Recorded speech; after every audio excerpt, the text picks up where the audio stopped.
এখান যাওয়ার সময় হলে মানুষের এসব জিনিস হয়, যখন শেষ বিদায়ের ঘন্টা বাজে তখন এইসব জিনিস হয়, মানুষ রেখলেস হয়ে যায়।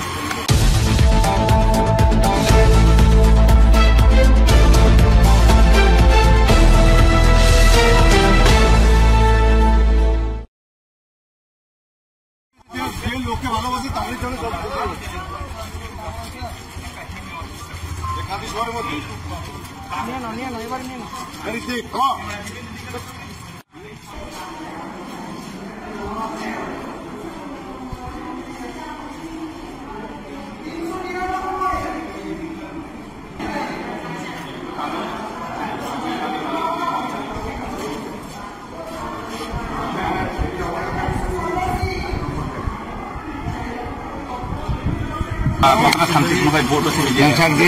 খেলা দেখছি।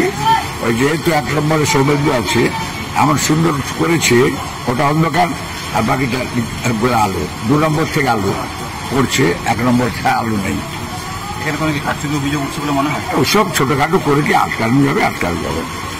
এইসব ছোটখাটো ছেদ মানে চুলকানি, এই চুলকানি মানুষ সব কিছু সব পরিকল্পিত, একবারে এন্টারলি পরিকল্পিত, ছকে চলছে একদম। যেটা নন্দীগ্রামে বিজেপি মহিলা কর্মী খুন, মা খুন, এটা কি বলবেন? এটা নিয়ে আপনি তো এখান যাওয়ার সময় হলে মানুষের এসব জিনিস হয়, যখন শেষ বিদায়ের ঘন্টা বাজে তখন এইসব জিনিস হয়, মানুষ রেখলেস হয়ে যায়।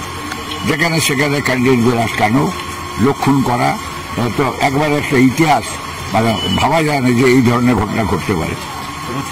নিজে তার প্রতিবাদ জানালেন বোতামে ভোট, মানুষকে প্রতিবাদের ঝড় তুলছে বলে মনে হয় আপনার? আর নিশ্চয়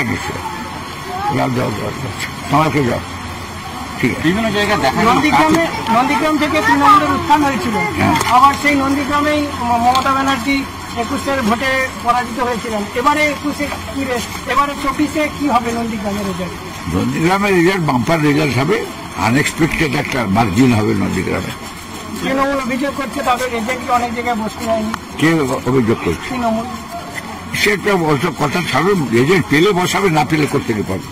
দেখা গেল বেশ কিছু বুথে শুভেন্দু অধিকারীর নামের উপরে স্টিকারের উপর সাদা কাগজ মারিয়ে দেওয়া হয়েছে, বারবার অভিযোগ উঠছে। এবারে মারাচ্ছে, লোক ছিঁড়ছে, এসব হয় করছে। ওইসব মারিয়ে দিয়ে করে কি অন্ধকারের বাষ্পকে সরিয়ে দিয়ে উপরে লোককে ঠকানো হয়ে যাবে। এর ফলে কি বিরোধীদের আটকানো সম্ভব? না, এসব করে কোনো লাভ হয় না কোনোদিন। ওইসব ছেদ পলিটিক ছোটখাটো চুলকানি দিয়ে হারিয়ে দেওয়া যায় না, কখনো হারাতে পারবে না। তাহলে বিশাল মার্জিন হবে, যে মার্জিন হবে ওরা কখনো এক্সপ্রেস করতে পারে। নন্দীগ্রাম কি একই ফল দেখাবে? একই ফল এবং দারুণ মার্জিন হবে। যে মার্জিন অমিত শাহ 30 থেকে 35টা আসন বেঁধে দিয়ে যাচ্ছেন, এই ভোটের পরিলক্ষিতে আর লাস্ট একটা দফা বাকি আছে, সেই জায়গায় কতটা আসন পেতে পারবে বলে মনে হয়? আমার তো নিজের ধারণা একটা সিটও ওরা জিততে পারবে না, 42-এ চলে যাবে। মোদির 400 যে টার্গেট সেটা অলরেডি পেরিয়ে গেছে, 400 অলরেডি প্রায় পেরিয়ে গেছে। কিছুটা হলো বারবার অভিযোগ করা হয় কেন্দ্রীয় বাহিনী না থাকলে সুষ্ঠুভাবে ভোট করা সম্ভব নয়। কিছু হলো বিক্ষোভ অশান্তি হলো, পরবর্তী বিধানসভা রয়েছে, সেখানে কি ধরনের ফল আশা করছেন আপনারা?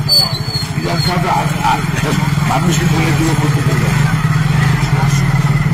বলে দিচ্ছে কোন দিকে যাবে।